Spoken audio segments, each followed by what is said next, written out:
Donna, just to begin, just your thoughts on the match and getting that first round underway. Yeah, it was a tough match today. She's such a tricky opponent, slicing and dicing, moving well, but I was serving really well. Had 38 winners, I've heard, so I'm pretty happy with that. Any questions? You obviously wrote là-bas on the camera. Tell us a bit about being in touch with Pam. Yeah, it's a very difficult situation for her. She's home in LA. Her house is okay for now, but so many have lost everything, and it's a horrible situation. We were doing our preseason in LA this year, so we were just there 2 weeks ago. So I really cannot believe what's happening, and we're very sad that she's not here with us. But yeah. It's sort of, are you playing for her, as it were? I mean, playing for her, yes and no, but you know, we really miss her here, and it's just we're in touch daily, and I hope everything will be okay. Yeah. Hi Donna, I'm from the Danish media Extra Blood. I know you're a good friend of Caroline Wozniacki. She obviously pulled out from the Australian Open. She hasn't played since the US Open. Have you been in touch with her the last few months? And do you know what's going on with her? Because we don't know anything in Denmark. That's funny. We actually had dinner last night together. Yeah, I heard she was here in Melbourne. She's good. She's happy. But for the other things, you'll have to ask her. Do you feel like a different player coming into this season after the season you had last year? I feel like a different person.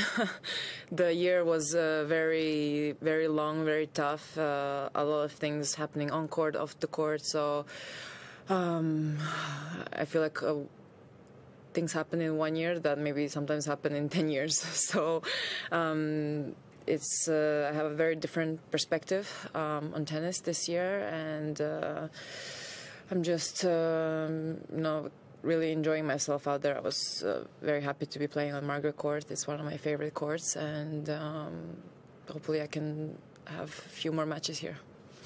Obviously Arena's going for a third title, and you played her including here. Just like, what sort of makes her so tough to play? What kind of elevates her from a lot of the rest of the players?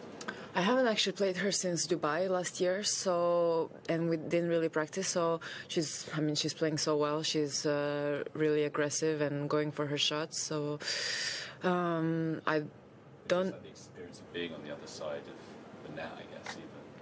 What do you mean? Just like how that feels, whether there's an intimidation, how it feels different compared to playing most other players. Compared to playing her? Yeah, just what's different about playing her compared to everyone else? What sort of separates her as an opponent? I don't know. I'm sorry, I don't know.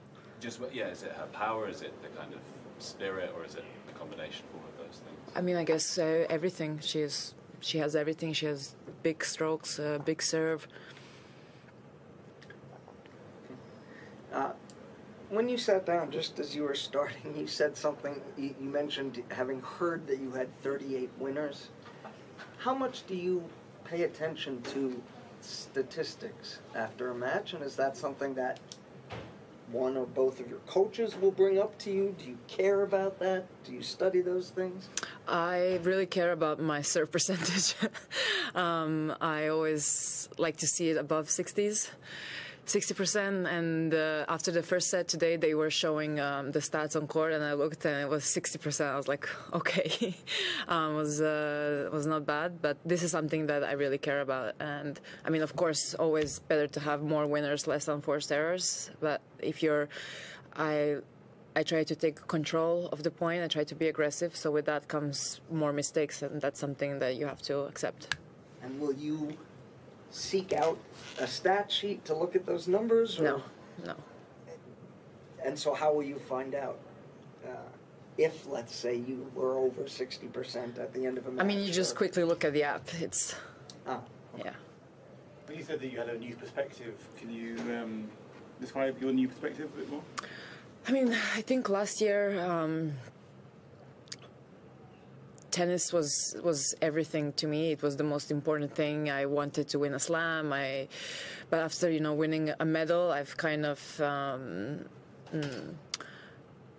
I was in my head. I was like, okay, if I never win another thing, it's fine. But still, on the other hand, I'm more hungrier, more motivated than ever to keep winning, to maybe eventually get that slam, especially after playing semis at Wimbledon, being so close to the finals. So it's, but I'm a lot more relaxed, I would say.